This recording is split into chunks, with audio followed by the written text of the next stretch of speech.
Hi everyone in the Metal VC.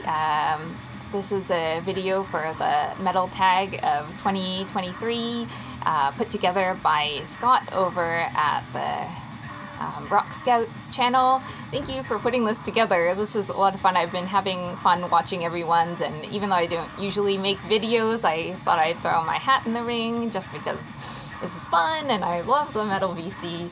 And even though I have a very tiny collection and limited knowledge, unlike everyone, it's so great, getting to know the Metal VC. Okay, so first question: Polestar album, an album you struggled with at first but grew to like. Have Melodious Diet with Elysium, their album from 2020. They're a power metal band from Thailand. I think at least one of the members is Japanese, and the singer is a native English speaker, as far as I can tell, and then folks from Thailand too are in the band. But at first I just struggled with the non-metal parts that just sounded like you go up in the elevator, and in the elevator there's like elevator music, and then you arrive at the floor where there's an arcade and there's like this game arcade sound. That's what it sounded like, and it took me a while to get over that, but the vocals really drew me in, and it's just, great power metal. An album with war theme lyrics. So 1914 with the eschatology of war, self-explanatory. They are from the Ukraine. There are many wars still going on, and unfortunately ones that are probably pending, but and obviously Ukraine is not the only place, but I just wanted to say that I have reason to believe that I think they're not sketchy at all and are anti-Nazi and awesome. 1914 the band is. Most influential metal musician to you of the last 10 years, like a lot of folks answering the questions. I'm not a musician, so I would have to say, like, as a listener, and also, I just like, in terms of what I think about metal and what I think about in life and music and stuff like that. I know Jimmy over at the Future Ruin channel already mentioned Aaron Carey from Nichachuan, but I will too. I just, their take on, like a personal relationship with land, heritage, history, telling the stories that are very untold, and sort of pushing metal in, also in like music, songwriting directions, musical directions, and just like, thematic directions that are really challenging in an emotional way and just beautiful, but I don't know,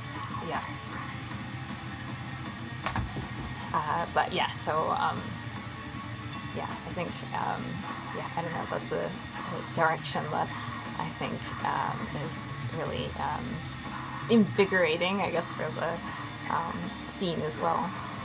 Yes. Band on your 2C list, Paradise Lost, just because there are many bands that I haven't seen, but I've probably been a fan of Paradise Lost for the longest in my life, since I was 13.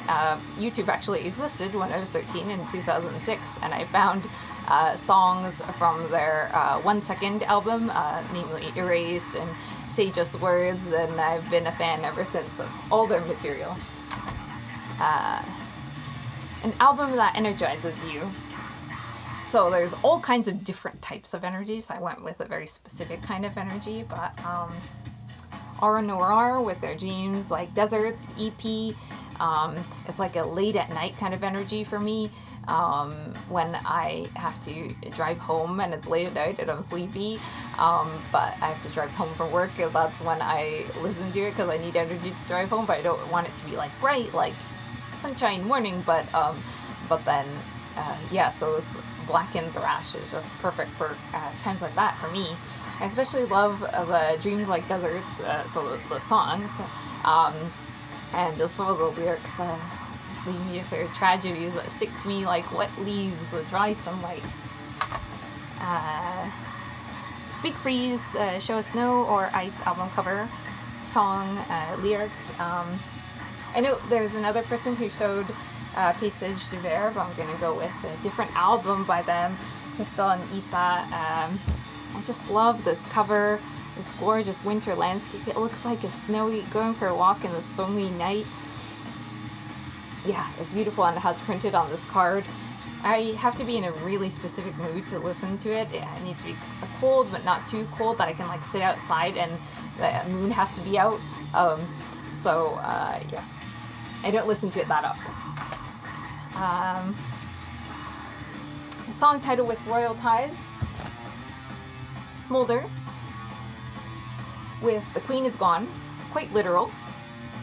The Queen Is Gone is a lovingly amended version of The King Is Gone by Colombian speed metal band Nightmare. And I know it's always sad when someone dies, but I personally don't mourn monarchs or prime ministers that die. I think they're good ones, but that's just me. Predominantly green album cover, Green Machine, with their self-titled album from 2020. They're like a hardcore doom sludge kind of band from Kanazawa in Japan. I love this like gorgeous, subtle but very green, fitting for their name, obviously. Hardcore rock will never die. And album released in 2021 that you bought but have not listened to this year, not listened to in 2022. It's Wolves in the Throne Room. It's not that I didn't like it, I don't know, I haven't reached for it.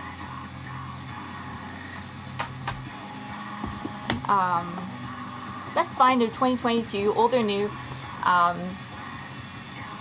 know Thomas over at the Merciful Metal channel also had this for a different question, but gonna have to double up and say Gorman, The Ending Quest. This is a 2021 Osmos production reissue that I bought in January of 2022, and I listened to it so much. I love it.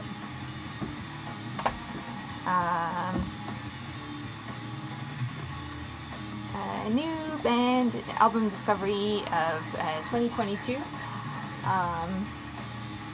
Swazond, Crusty Blackened Crust from Tokyo, Japan. This is their album Curse and Terrors. It's what we're listening to if you can hear it. Yeah. I also love this dragon on the cover. Yeah. Album sold to you by a song. So probably many, but I was just thinking of the Deconstruction song from Nevermore's Dreaming Neon Black album, and when I was living in Vancouver, Canada at the time, 2008 or 2009, I was just discovering music and stuff. I would take CDs out of the library, and there's a Century Media comp with many songs, and I discovered lots of stuff from it, but it was also a very strange collection. Like, there's some stuff that I was really turned off by, and the Deconstruction song I love, and fell in love with, and then I love this whole album.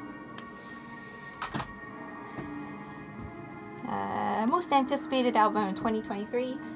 I'm gonna go with, I'm wearing the shirt of the Laras too, Burden of Despair. They're local from Osaka, Japan. Like hardcore, sludgy, but also like, I don't know, like death doomy, what do they call themselves? Brutal doom style from West Side Japan. Burden of Despair. The last time I saw them at the end of the year, they said they'd be recording stuff, so I don't know if it's coming out 2023 or not, but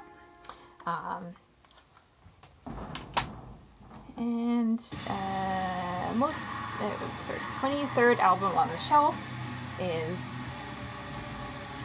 Atramintis with the Stygian. Yeah, gorgeous Lewandowski art. And he passed away, but yeah, again, this is one that I have to be in a really specific mood to listen to, so I haven't a lot, but it's definitely very engrossing. Last album that has gone into your collection. Gonna go with this. There was another one, but I'm gonna go with this. So this is Departure Chandelier with their Dripping Purple Blood. It's a 2010 demos. I guess it was out other places on Nuclear War Now, but in Japan on Alliteration Records. And it's like this like mini CD. Yeah. Anyway, it's a great black metal. Random pull.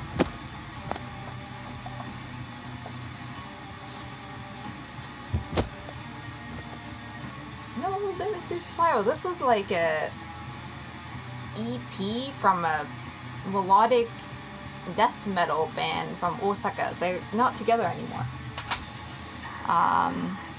Band artists discovered through social media, well, many, because of all of you, but one that really stood out was, well, there are many that stand out, but I picked Asphodylus. I remember when Ben from the Brain Smasher channel talked about them, and yeah, it's just so gorgeous and sparkly. I love this album. Where do you see your collection progressing in the next 5 years with the price of music going up, etc.? I mean, I don't know. In a way, I wish I wasn't as materialistic as I was, and I could have like just grow my like Bandcamp digital collection, which I do anyways. But I mainly do buy physical media to support brick and mortar stores or labels or artists or whatever. But at the same time, I do want to, because I have such a tiny collection, get more physical media for the whatever shitty MP3 downloads that I have of like more classic albums or albums that I loved for a long time. So I guess the same, but also depending on what life choices I make in the next 5 years. A new release you didn't buy this year based on price alone. I don't know, I guess like anything that I'd have to import, because I don't do that. I don't know, it just seems so extravagant, although I do really want to make an order from Bindroom at some point. Yeah, so I would love to get Nijajlin's album from last year. A song that doesn't belong, a song that lets an album down. So I'm gonna go with Frozen Soul. It's awesome, and this is a bit of a cop-out because it's not the whole song, but so track 6, which is Encased in Ice, about a little over 3 minutes out in the song, there's this part where it sounds like they're like just shoving, like stabbing the ground or stabbing grass or something, and someone goes, ugh.